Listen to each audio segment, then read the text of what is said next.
ఆ నిబంధన మీరు పెట్టిందే 2017 నాటి జీవో నిబంధననే కొనసాగిస్తున్నాం. 6 నుంచి ఇంటర్ వరకు కనీసం 4 ఏళ్లు చదివిన ప్రాంతానికి స్థానికత వర్తింపజేయలేం.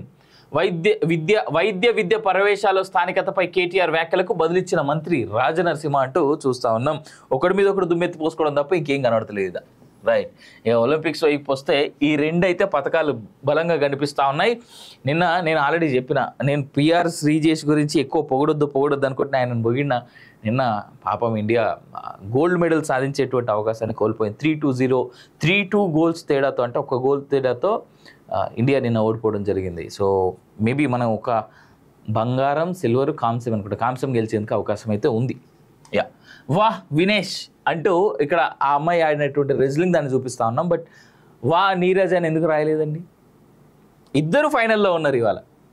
హవెవర్ ఈ అమ్మాయి ఎప్పుడైతే కాంగ్రెస్ని వదిలేసి, లేదా ఆ ఫేక్ ఉద్యమం ఒకటి ఏదైతే చేశారో పాపం దాన్ని వదిలేసింది, ఆట మీద కాన్సన్ట్రేట్ చేసిన తర్వాత ఈ పరిస్థితిలో ఉన్నది. మిగిలిన వాళ్ళు ఏడున్నారు?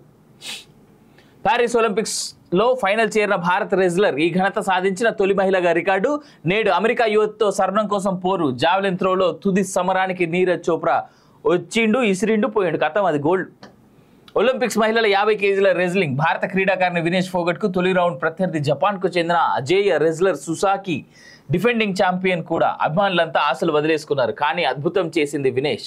మొదట అంచనా కోసం నెమ్మదించి, తర్వాత రక్షణాత్మకంగా వ్యవహరించి బలమైన ప్రత్యర్థిని వ్యూహాత్మకంగా దెబ్బ కొడుతూ ఆఖరి 15 సెకండ్లలో శివంగిలా విరుచుకుపడింది. ఈ ఎదురుదాడిని ఊహించని సుసాకి బిత్తరపోయి చేతులెత్తేసింది. ఇదే ఊపులో వినేష్ క్వార్టర్స్ సెమీస్ను సునాయాసంగా గెలిచింది.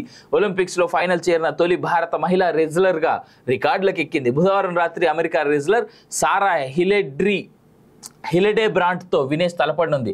నెగ్గితే స్వర్ణంతో చరిత్ర సృష్టించనుంది, ఓడిన రజతంతో సంతృప్తిగా వెనక్కి రానుంది. మరోవైపు అంచనాలను నిజం చేస్తూ 1000 కళ్ళతో ఎదురుచూసిన అభిమానులను మురిపిస్తూ వరుసగా 2వ ఒలింపిక్ స్వర్ణానికి గురిపెడుతూ జావెలిన్ త్రో ఫైనల్కు చేరాడు నీరజ్ చోప్రా. హాకీలో భారత జట్టు తీవ్రంగా పోరాడిన 2-3 తేడాతో జర్మనీ చేతిలో ఓడిపోయిందంటూ చూస్తా ఉన్నాం.